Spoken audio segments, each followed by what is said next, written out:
wabarakatuh. Perkenalkan, nama saya Siti Idah dari Bimbingan Konseling Islam 2B, Fakultas Usuluddin Adab dan Dakwah, YIN Syekh Nurjati Cirebon. Di sini saya akan mereview salah satu buku PKN. Saya mengambil dari jurnal karya Bapak Sunarso MSI dan yang berjudul Buku Pegangan Mahasiswa Pendidikan Kewarganegaraan tahun 2011. Bagaimana videonya? Mari kita simak video berikut ini. Kita masuk ke bab pertama. Bab pertama yaitu pengantar pendidikan kewarganegaraan. Oke, perkembangan pendidikan kewarganegaraan. Mata pelajaran ini muncul pada tahun 1957 dengan nama kewarganegaraan. Terus pada tahun 1961 dengan nama civics. Nah, terus pada tahun 1975 dengan nama PM atau Pendidikan Moral Pancasila. Pada tahun 1994 dengan nama PPKN. Secara klasik, tujuan PKN di Indonesia adalah untuk membentuk warga negara yang baik, di good citizen.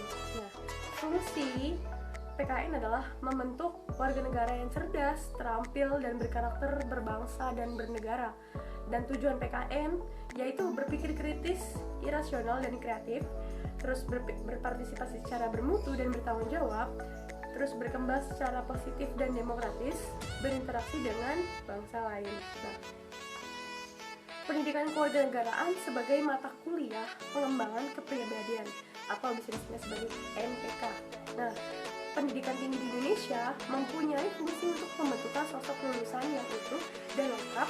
Untuk pembentukan sosok lulusan yang utuh dan lengkap ditinjau dari segi kemampuan atau keterampilan dan kematangan atau kesiapan pribadi.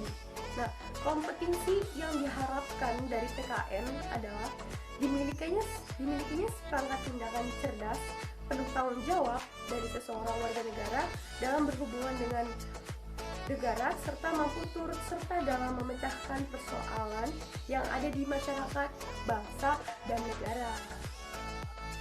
Baik, kita lanjut ke bab 2. Bab 2 yang berjudul Bangsa, Negara, dan Warga Negara. Pengertian bangsa.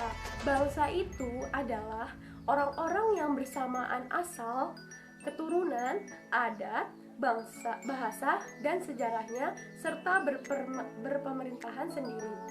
Pengertian negara. Menurut Cronenberg, tokoh ilmu dari zaman Yunani kuno sampai modern sekarang ini mengatakan negara adalah sebuah organisasi kekuasaan yang diciptakan oleh sekelompok manusia yang disebut bangsa. Nah, negara dibedakan menjadi dua, teman-teman, yaitu negara kesatuan atau United States. Tidak ada negara dalam negara, adanya daerah otonom dan wilayah administratif seperti provinsi, daerah tingkat 1, dan kabupaten kota, daerah tingkat 2. Selanjutnya ada negara serikat atau Federation State. Nah, negara itu terdapat negara dalam negara. Pemerintahan federal memegang kekuasaan bidang pertahanan, keamanan, moneter, politik, luar negeri, dan peradilan. Nah, fungsi negara itu terdapat melaksanakan penertiban, mengusahakan kesejahteraan dan kemakmuran rakyat, pertahanan, menegakkan keadilan. Nah, terus ada unsur-unsur negara. Unsur-unsur negara terdiri dari wilayah. Wilayah itu ada batasan-batasan tertentu di setiap negara pasti memiliki wilayah. Yang kedua ada penduduk. Setiap negara pasti memiliki penduduk. Yang ketiga ada pemerintahan. Setiap negara memiliki organisasi yang berwenang untuk merumuskan dan melaksanakan keputusan yang mengikat seluruh penduduk di dalam wilayahnya. Yang keempat ada kedaulatan. Kedaulatan yaitu kekuasaan tertinggi dan final yang tidak ada tandingannya. Selanjutnya pengertian warga negara. Penduduk adalah orang yang dengan sah bertempat tinggal dalam suatu negara. Menurut Undang-Undang Nomor 62 Tahun 1958, warga negara Indonesia adalah orang yang berdasarkan perundang-undangan dan atau perjanjian atau peraturan yang berlaku sejak proklamasi 17 Agustus 1945 sudah menjadi warga negara Republik Indonesia. Nah, wujud hubungan negara dan warga negara, yaitu wujud hubungan tersebut pada dasarnya berupa peranan. Peranan warga negara bersifat pasif dan juga aktif dan juga negatif. Hak dan kewajiban negara. Di Indonesia, hak diatur dalam Undang-Undang 1945 dan Undang-Undang Nomor 39 Tahun 1999 tentang hak asasi manusia. Tentang hak asasi manusia ini ada 8 poin. Saya akan menyebutkan 3. Di antaranya adalah hak untuk hidup yang diatur pada pasal 28 A Undang-Undang 1945 dan pasal 9 Undang-Undang Nomor 39 Tahun 1999, dan hak berkeluarga diatur pada pasal 28B Undang-Undang 1945 dan pasal 10 Undang-Undang Nomor 39 Tahun 1999. Yang ketiga, hak mengembangkan diri diatur pada pasal 28C Undang-Undang 1945 dan pasal 11 sampai 16 Undang-Undang Nomor 39 Tahun 1999. Nah, tidak hanya hak tetapi kewajiban pun mesti dilakukan oleh warga negaranya terhadap negaranya. Salah satunya yaitu ikut serta dalam usaha pembelaan negara atau pertahanan keamanan negara. Nah, kedua, patuh terhadap peraturan perundang-undangan. Yang ketiga, menjunjung pemerintahan yang diatur dalam pasal-pasal yang ada di negara tersebut. Baik, kita lanjut ke bab 3. Bab 3 yaitu nasionalisme. Pengertian nasionalisme. Nasionalisme adalah semacam etnosentrisme atau pandangan yang berpusat pada bangsanya, ekspresi hubungan antara darah dan tanah, sebuah ideologi atau seperangkat keyakinan yang berorientasi pada tingkah laku dan perbuatan. Nah, sejarahnya nasionalisme lahir pada abad ke-18, berkembang cepat ke seluruh Eropa pada abad ke-19. Pada abad ke-20 menjadi suatu gerakan sedunia bersifat universal. Kata nasionalisme memiliki arti positif hanya di Amerika Latin, Afrika, Timur Tengah, Asia, sebagai kata menyarankan pembebasan dari tekanan kolonial.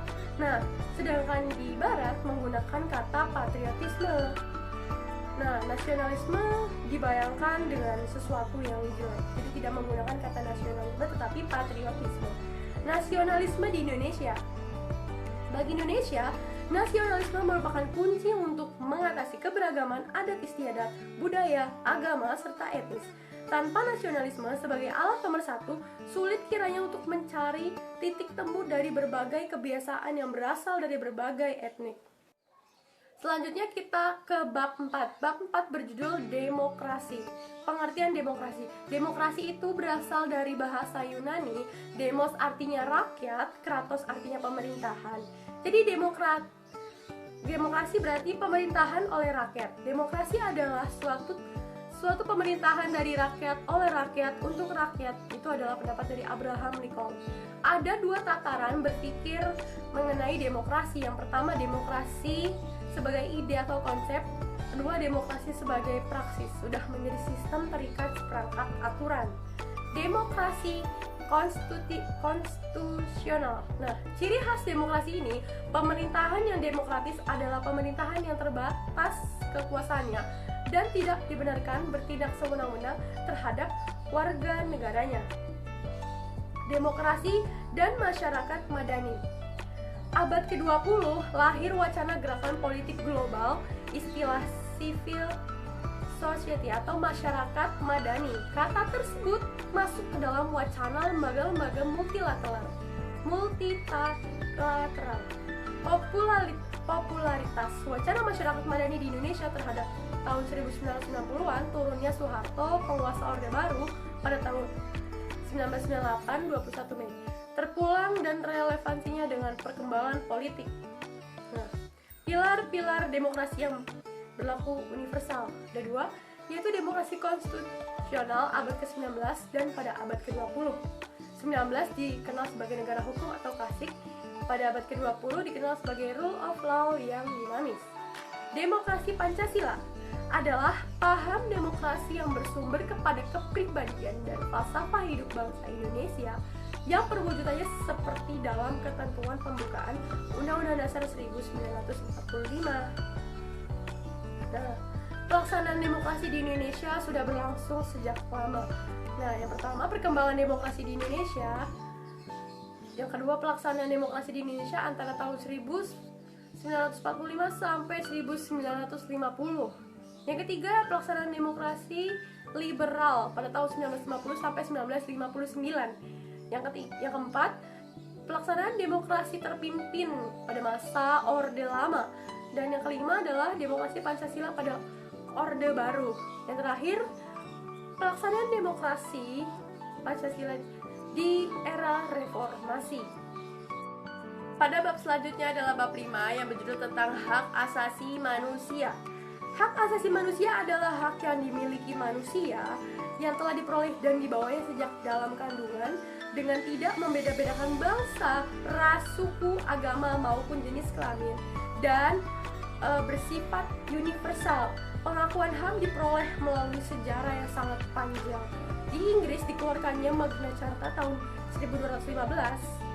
Di Prancis terjadi revolusi untuk menurunkan kekuasaan Raja Louis yang sewenang-wenang pada tahun 1789. Dan di Amerika pada tahun 1776 lahir naskah pernyataan kemerdekaan rakyat Amerika Serikat dari kolonial Inggris. Di Rusia tahun 1937 mencantumkan hak untuk pekerjaan, beristirahat, pendidikan, pengajaran bagi warga negara. Nah, hak asasi manusia di Indonesia yaitu sudah tercantum pada Undang-Undang Dasar 1945 yang tersebar dalam pasal 27 sampai 31. Selanjutnya adalah bab ke-6. Bab ke-6 berjudul kewajiban warga negara dalam membela negara. Dalam mencapai tujuan nasionalnya, suatu negara selalu akan menghadapi berbagai rintangan, tantangan baik dari luar negeri maupun dari dalam negeri, baik yang bersifat langsung maupun yang tidak langsung. Rintangan dan ancaman tersebut harus dihadapi oleh seluruh rakyatnya, tentu saja sesuai dengan kemampuan dan profesinya masing-masing. Beberapa bentuk ancaman yang dihadapi negara, yang pertama ada subversi atau tindakan yang bertujuan untuk mengubah falsafah negara dan merusak negara. Penyusupan selanjutnya ada infiltrasi, yaitu penyusupan seseorang atau sekelompok untuk memata-matai suatu negara. Yang ketiga ada pemberontakan. Pemberontakan ialah suatu usaha untuk memisahkan diri dari suatu kelompok karena ketidakpuasannya. Yang keempat ada intervensi, yaitu campur tangan bangsa lain terhadap urusan dalam negeri. Yang kelima ada invasi, yaitu kegiatan serangan bersenjata lawan terhadap wilayah suatu negara dengan tujuan menguasai suatu wilayah negara. Nah, perjuangan bangsa Indonesia dalam upaya mempersatukan seluruh wilayah Nusantara dimulai sejak zaman Sriwijaya sampai Majapahit. Perjuangan tersebut diteruskan hingga mencapai puncak-puncaknya, yaitu diikrarkannya Sumpah Pemuda tahun 1928 dan diwujudkannya Negara Kesatuan Republik Indonesia melalui Proklamasi Kemerdekaan 17 Agustus 1945. Undang-undang tentang wajib bela negara, yaitu Undang-Undang 1945, Undang-Undang Dasar 45 setelah amandemen, Undang-Undang Nomor 39 tahun 1999 tentang hak asasi manusia, Undang-Undang Nomor 20 tahun 1982 tentang ketentuan pokok pertahanan dan keamanan Republik Indonesia, Undang-Undang Nomor 3 tahun 2002 tentang pertahanan negara. Baik, cukup sekian video yang dapat saya sampaikan. Semoga video tadi dapat bermanfaat untuk kalian semua. Kurang lebih saya mohon maaf. Wabillahi taufiq wal hidayah. Wassalamualaikum warahmatullahi wabarakatuh.